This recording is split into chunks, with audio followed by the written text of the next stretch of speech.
My name is Leslie Cole, and I am doing a speech over a call to action for mental health care reform. I'm going to start with a story. There once was two brothers. They were very close in age. When they got older, they bought houses next door to each other. One day, the younger brother went and he visited his older brother's house and walked to the door. As was the custom, they wouldn't knock. He went to the kitchen, got a drink, sat down on the couch.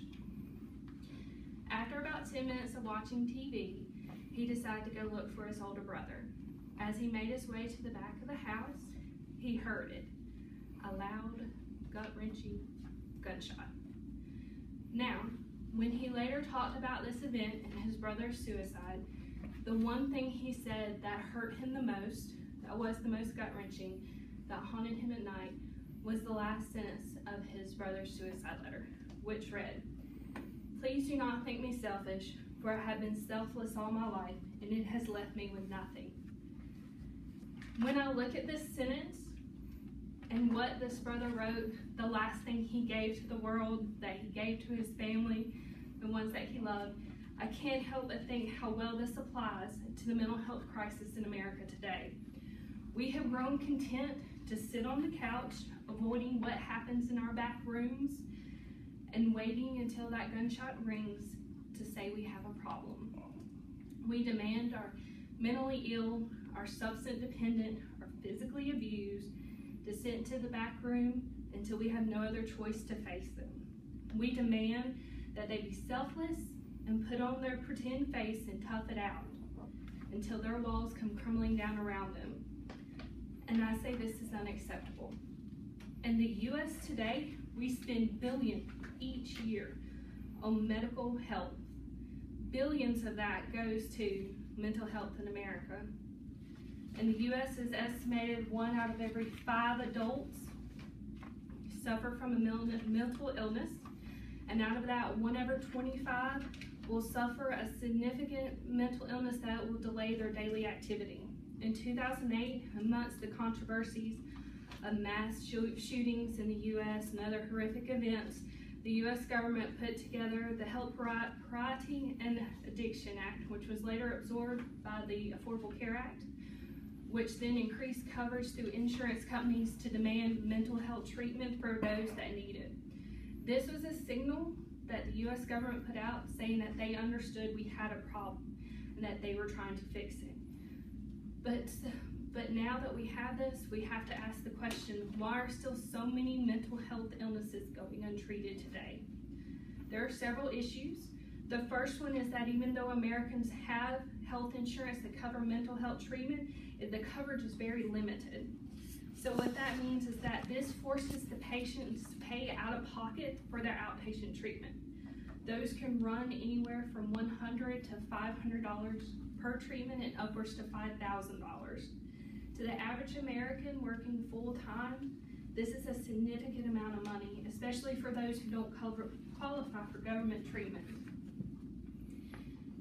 We find that the government now is eliminating spending for health care treatment in America today. What that means is, a quick brief summary is that from 2009 to 2011, the combined United States cut healthcare spending for mental health issues by about $4 billion. So we think 3 years, $4 billion, 50 states, that's not that bad. But then when we look at it, the state of Georgia, we spend a whopping $42.60 per capita, which means we spend $42.60 per patient per year to treat the most costly and most vastly complicated area of human health care today. Another issue in our lack of spending is that we've now shut down our treatment facilities. How can we expect clinics to run when we can't pay the light bill? With the massive shutdowns of these clinics, patients are often seen in the emergency rooms, jail cells, and on our streets. If we look at prison statistics today, 24% of state prisoners have now what is classified as a recent history of mental health condition.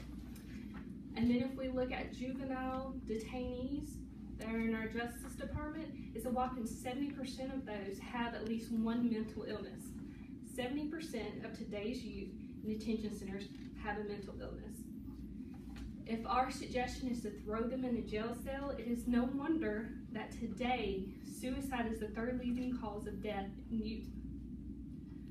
Millions of Americans now live in what we call a mental health professional shortage area, meaning that in order to gain access to mental health treatment, doctors, and counselors, it is very hard, and that is easier to get in with a specialist than it is to get in with a mental health professional. The last issue we'll discuss is, in my opinion, the most significant of those issues is our attitude towards mental illness. We have conditioned our society to look down upon these victims and to consider them of a lower class. The number one reason last year for patients decided not to seek mental health treatment is because they thought they could deal with it on their own, and they didn't want to admit they had a problem and tell somebody about it. This illustrates the fear that these sufferers deal with daily. Their fear of persecution, and the fear of somebody coming after them because they have a mental illness that they can't.